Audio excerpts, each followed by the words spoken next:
ये मुसलमान को समझाने के लिए नहीं है भाई। नहीं बाबा नहीं फरीद की जो बात आपके गुरु नानक जी ने ली है, वो आपको समझाने के लिए ली है। जी हजरत, आप कंटिन्यू कर रहे हैं। मेरी बात मुकम्मल हो चुकी। मेरे सवाल का इन्होंने कोई जवाब नहीं दिया, इसलिए मजीद बात करना तो बेकार है। देखो, बंदा 4 आदमियों के कंधे पर चले जा रहा है। ए फरीद, दुनिया में तेरे किए हुए अमाल ही अल्लाह ताला की बारगाह में काम आएंगे। ये जो आखिर में बात है ना, ये है असल कि ए फरीद, हाँ दुनिया में तेरे किए हुए अमाल अल्लाह की बारगाह में काम आएंगे। इससे तो रीइंकार्नेशन का निगेशन हो रहा है। हेलो हाँ जी, चंचल सिंह साहब पिछली बार भी आए थे। पहले भी आए थे। अच्छा, कुछ शोर आ रहा है आपकी तरफ से तौहीद साहब, गालिबन पीछे कुछ चल रहा है, टीवी वगैरह चल रहा है जी। जी कैसे सर? बिल्कुल ठीक, और सुनाइए। बढ़िया जी। और लास्ट वीक मैं आपका टॉपिक वो था ना बाबा फरीद जी का। हाँ हाँ हाँ, बिल्कुल। जी जी।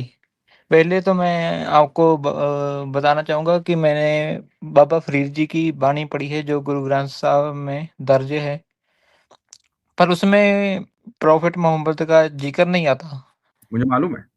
जी जी। हम्म हम्म।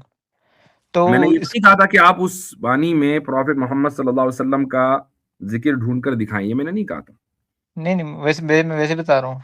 हाँ जी, हम्म। जो मैंने कहा था वो किया क्या नहीं? क्या आपने बाबा फरीद की जितनी भी बातें गुरु ग्रंथ में हैं वो पढ़ ली या नहीं पढ़ी? पढ़ी है सर। अच्छा, तो उसमें ऐसी कोई बात है कि जो इस्लाम के खिलाफ हो? इस्लाम के खिलाफ तो नहीं है। अच्छा, हम्म। तो मेरा सिंपल सा सवाल है जो आज भी है, और मैं नहीं समझता कि आप उसका जवाब दे पाएंगे। और वो ये कि गुरु ग्रंथ साहब में अगर बाबा फरीद का तस्करा है, और न सिर्फ ये कि तस्करा है बल्कि उनके स्टेटमेंट्स भी हैं जिनको आप बानी कह रहे हैं, हम्म। तो या तो बाबा फरीद गलत थे या सही थे, दो ही ऑप्शन है। गलत है तो उनकी कोई भी बात गुरु ग्रंथ साहब में नहीं होनी चाहिए, क्योंकि आपके नजदीक वो एक होली बुक है। और अगर सही थे तो उनकी सारी बातें सही होनी चाहिए। आधी बात सही और आधी बात गलत जिसकी हो, तो उसकी फिर कोई भी बात पर एतमाद नहीं होता। मुझे तो इस बात का जवाब दीजिए कि उनकी सारी बातें सही थी या सारी बात गलत थी। ये सवाल मैं आपसे जी गुज़िश्ता 3 हफ्तों से कर रहा हूँ। Okay okay. वैसे तो मैं 2 हफ्ते से आ रहा हूँ। लगता आपसे है पहले कि कोई दूसरे साहब होंगे, तीसरी मर्तबा बात हो रही है। हाँ हाँ जी जी। अब मैं इसका आंसर ऐसे दूंगा ना कि जो गुरु ग्रंथ साहिब में दर्ज है उनकी बाणी, वो हुँ, हमारे लिए रेलिवेंट है। जो दूसरी चीज़ें हैं वो हमारे लिए इरेलीवेंट है। कि वो गलत है सही है हमें फ़र्क नहीं पड़ता, वो उनकी पर्सनल लाइफ में वो किसी को अपना रसूल मानते हैं तो माने, इससे कोई फ़र्क नहीं पड़ता। ऐसा गुरु ग्रंथ साहिब में है कि किसी को आपको कोई आपको सच्चा राह दिखा रहा है तो आपको उसको मानो ना मानो कोई फ़र्क नहीं है। वो गुरु साहिब उस चीज़ पर ध्यान देते हैं कि आपका कनेक्शन गॉड के साथ कैसा है, हुँ, ना कि किसी इंसान के साथ। हुँ। ये मैं इसका आंसर ऐसे दूँगा। अच्छा, एक बात बताएँ कि आपके यहाँ कोई किताब है जन्म साखी? जन्म साखी हाँ जी, कई हैं। अच्छा, उसमें गुरु नानक देव जी की एक बात नकल की गई है, और वो ये कि उनके मुताबिक, गुरु नानक जी के मुताबिक, मोहम्मद सल्लल्लाहु अलैहि वसल्लम खुदा के बरहक रसूल और नूरे इलाही हैं। बरहक रसूल का मतलब क्या है? यानी true messenger of Allah and the light of God. Reference तो बताओगे सर? जी, ये आ, एक मिनट रुक जाइए। A model of interfaith understanding, सिकनेट, रुक जाइए,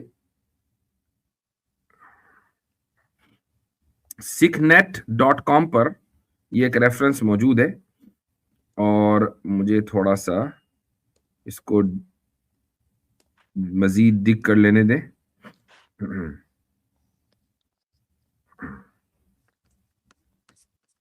okay,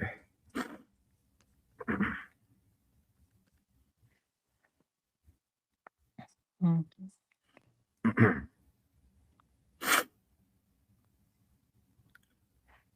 that's why Guru Gobind Singh, the 10th and the last Guru, states the temple and the mosque are the same. The Hindu worship and the Muslim prayers same, all man and the same. कहाँ गया भाई वो?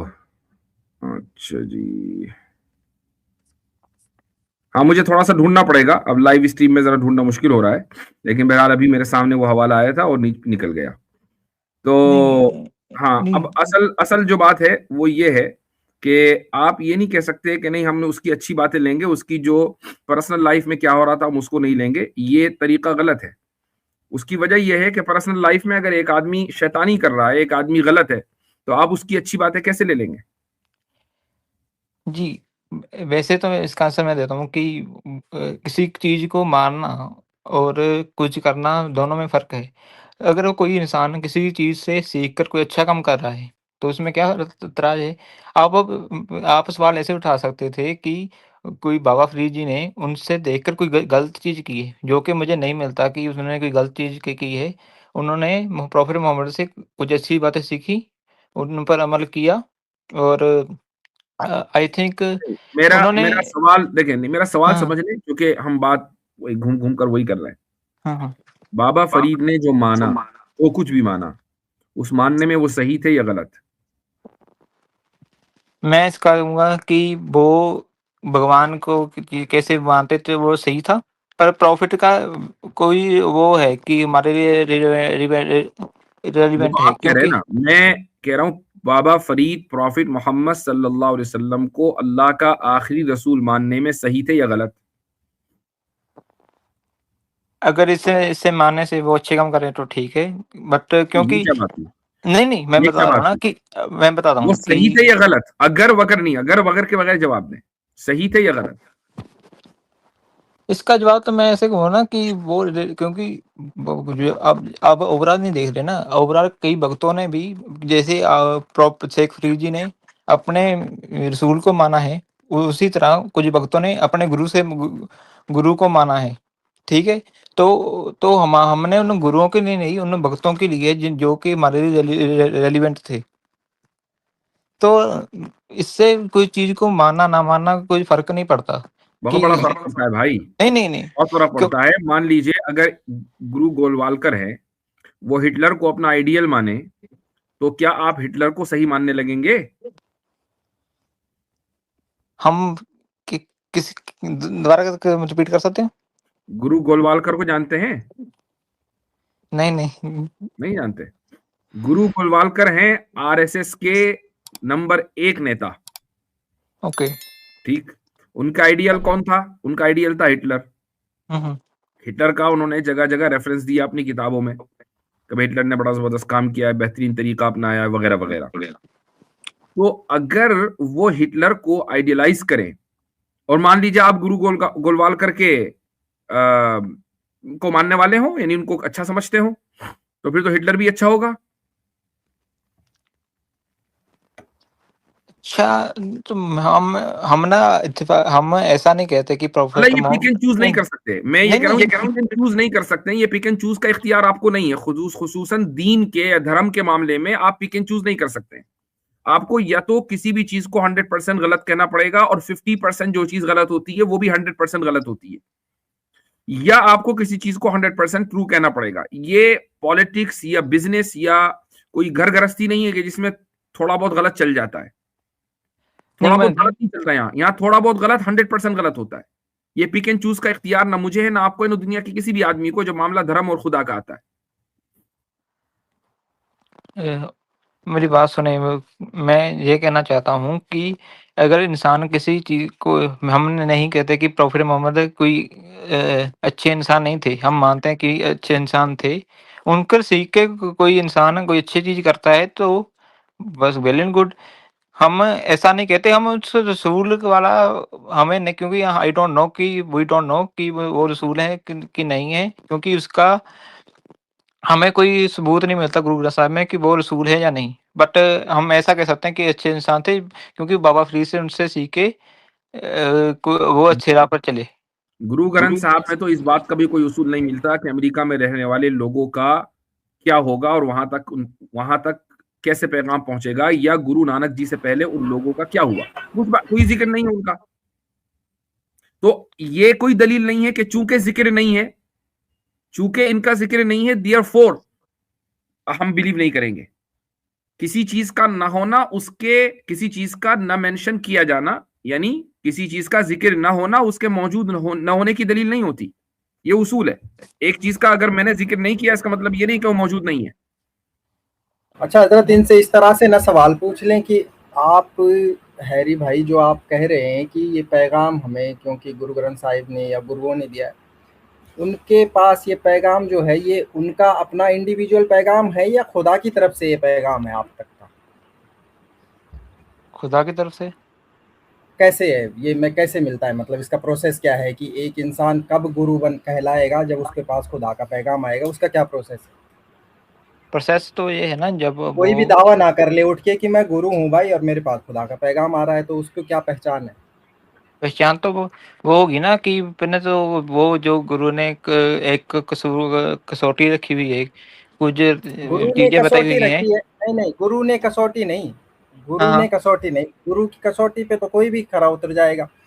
मतलब इंसान की कसौटी नहीं होनी चाहिए ना। इंसान एग्जाम दे रहा है तो इंसान के ही बनाए हुए एग्जाम पे खरा उतरेगा। अगर खुदा की तरफ से कोई कसौटी होनी चाहिए ना कि ये इंसान है, इसको तुम जो है वो अपना गुरु मानना, तो वो बताएं वो हमें। वही तो बता रहा हूँ ना कि गुरु ग्रंथ साहब में जो कसौटी लिखी हुई है, उस दौरान वो ऐसे ऐसे चलेगा, तो अंत पर वो एक अकाल पुरुष से कनेक्ट होगा। तो उससे जब वो उस कनेक्ट क्या होगा कसौटी तो है वो? कसौटी क्या है? वो कसौटी तो ये है ना कि आपको कुछ चीज सोने की 5 थीव्स, मतलब काम, क्रोध, लोभ, अहंकार। ठीक है, तो ये तो गौतम बुद्धा ने भी बताया है, ये तो मतलब हर कोई इंसान बात तो बता। पूरी आजकल होने दोगे सर, बात आजकल तो पूरी आचार्य होने दोगे प्रसाद भी कह रहे हैं। सर। चले चले चले, करिए जी, बात पूरी बोलिए। कर लेने दें, इनकी 5 चीजें सुन लें। हाँ, तो हम्म। ठीक है, वो चीजें होगी। बाद जो उसके बाद ये भी देखा जाएगा वो गॉड से लव कितना करता है। वो क्वेश्चन पूछता है कि जो चीज गलत हो रही है उसके बारे में विरोध करता है कि नहीं। और वो भक्ति भक्ति कितनी ज्यादा करता है, और उस भक्ति के नजरिए से गॉड पिक करेगा कि इसको मैं मैसेज दूंगा या नहीं। ये कसौटी है। हम्म। जी हजरत, आप कंटिन्यू कर रहे हैं। मेरी हाँ, बात मुकम्मल हो चुकी। मेरे सवाल का इन्होंने कोई जवाब नहीं दिया, इसलिए मजीद बात करना तो बेकार है। तो चलें इसको थोड़ा सा। वाइंड अप करते हैं। देखें हैरी या, भाई, जो आप कसौटियाँ बता रहे हैं वो आजकल कसौटियाँ यूट्यूब पे, मतलब जो होते हैं ना टीचर्स लोग, जैसे बहुत सारे हैं, जैसे आचार्य प्रशांत है या संदीप महेश्वरी हैं, इस तरह के बहुत सारे हैं, तो वो यही सारी बातें करते हैं। हाँ तो पैमाना जो है वो ये नहीं होता कि एक इंसान किस तरह का आचरण कर रहा है। वो आचरण चूंकि ऑलरेडी मौजूद है दुनिया में, तो उसको अच्छा ही समझा जाता है, जो इंसान की फितरत में मौजूद है कि अच्छा बोले, झूठ ना बोले, अहंकार ना करे। और उसमें जो है रजस तमस और जो है वो इन गुणों में, तम गुणों में कौन सा गुण इस्तेमाल करे, ये सब चीज़ें जो ऑलरेडी मौजूद हैं। और इन चीज़ों पे लोग स्पीच भी दे रहे हैं आजकल यूट्यूब में। अगर कोई और क्राइटेरिया होता है तो उस पर फिर बातचीत होगी, लेकिन चूंकि अब नहीं नहीं, टाइम ज़्यादा हो गया है, एक अगले सवाल मैं भी हफ्ते पूछ आपसे सकता बात हूँ। एक करते एक एक मिनट रुक जाइए। एक लास्ट चीज, हैरी भाई ये बताएं, आप रीइंकार्नेशन को तो मानते होंगे? जी जी। अच्छा, रीइंकार्नेशन का मतलब ये हुआ ना कि आपके जो अपने कर्म होंगे उसके मुताबिक आपकी अब अगली जिंदगी होगी। जी जी। तो खुदा के सामने तो पेश होना नहीं है, बस कर्म की बुनियाद पर फैसला हो जाएगा। राइट? हम्म। है ना? अब देखें बाबा फरीद क्या कह रहे हैं, और ये आपकी गुरु ग्रंथ ग्रंथ में है। 3.5 मन का ये जिस्म अनाज और पानी पर जिंदा है। याद आया कुछ? बंदा इस दुनिया में ढेरों उम्मीदों की गठरी बांध कर आया है। हम्म आगे लिखते हैं, जब मलकुल मौत यानी मौत का फरिश्ता सारे दरवाजे तोड़कर आएगा, तब अपने प्यारे रिश्तेदारों और भाइयों के सामने रूह कब्ज करके ले जाएगा। हम्म। देखो, बंदा 4 आदमियों के कंधे पर चले जा रहा है। ए फरीद, दुनिया में तेरे किए हुए अमाल ही अल्लाह ताला की बारगाह में काम आएंगे। ये जो आखिर में बात है ना, ये है असल, कि ए फरीद, हाँ। दुनिया में तेरे किए हुए अमाल अल्लाह की बारगाह में काम आएंगे। इससे तो रीइंकार्नेशन निगेट का निगेशन हो रहा है। नहीं हो रहा ना कि वो कैसे? आपने अभी कहा कि अल्लाह के सामने तो जाना नहीं है, अगले जन्म में पैदा हो जाना है, और यहाँ अल्लाह की बारगाह, अल्लाह के सामने जाने की बात हो रही है कि जो अमल यहाँ करोगे अल्लाह की बारगाह में वो अमल काम आएगा। इसका मतलब रीइंकार्नेशन नहीं है। नहीं नहीं, अब मैं इसका जवाब देता हूँ ना कि वो चीजें गुरु अर्जन देव, वैसे तो गुरु अर्जन देव जी ने बाबा फरीद जी की बाणी लिखी है, तो जिन तरह मैंने समझा है तो ये एक आसान तरीका है एक मुसलमान को समझाने का कि अच्छे काम करो। ये मुसलमान को समझाने के लिए नहीं है भाई। नहीं बाबा नहीं फरीद की जो बात आपके गुरु नानक जी ने ली है वो आपको समझाने के लिए ली है, हमें समझाने के लिए तो कुरान काफी है। नहीं, मीन्स अगर कोई नॉन मुस्लिम तो पढ़ना अब चाहेगा, आपकी किताब में अगर कोई वर्स ऐसा मिल जाए कि जिससे रीइंकार्नेशन की का निगेशन हो रहा हो, तो आप रीइंकार्नेशन को क्यों मानते हैं? और फिर गुरु नानक जी खुद बाबा फरीद की वो बात ले रहे हैं कि जिससे रीइंकार्नेशन गलत साबित हो रही हो, तो बताएं भी बाबा फरीद का क्या धर्म था? उनका धर्म भी तो यही था ना कि रीइंकार्नेशन नहीं है, तभी तो बाबा फरीद की बात ली। और बकौल इनके गुरु तो खुदा का पैगाम देते हैं, उसमें तो इधर उधर की बात हो ही नहीं सकती। इधर उधर की बात ये नहीं कहेंगे, वो झूठ कहेंगे किसी एक को समझाने के लिए, उल्टी सीधी बात करेंगे। गुरु तो बिल्कुल सही बात करेगा।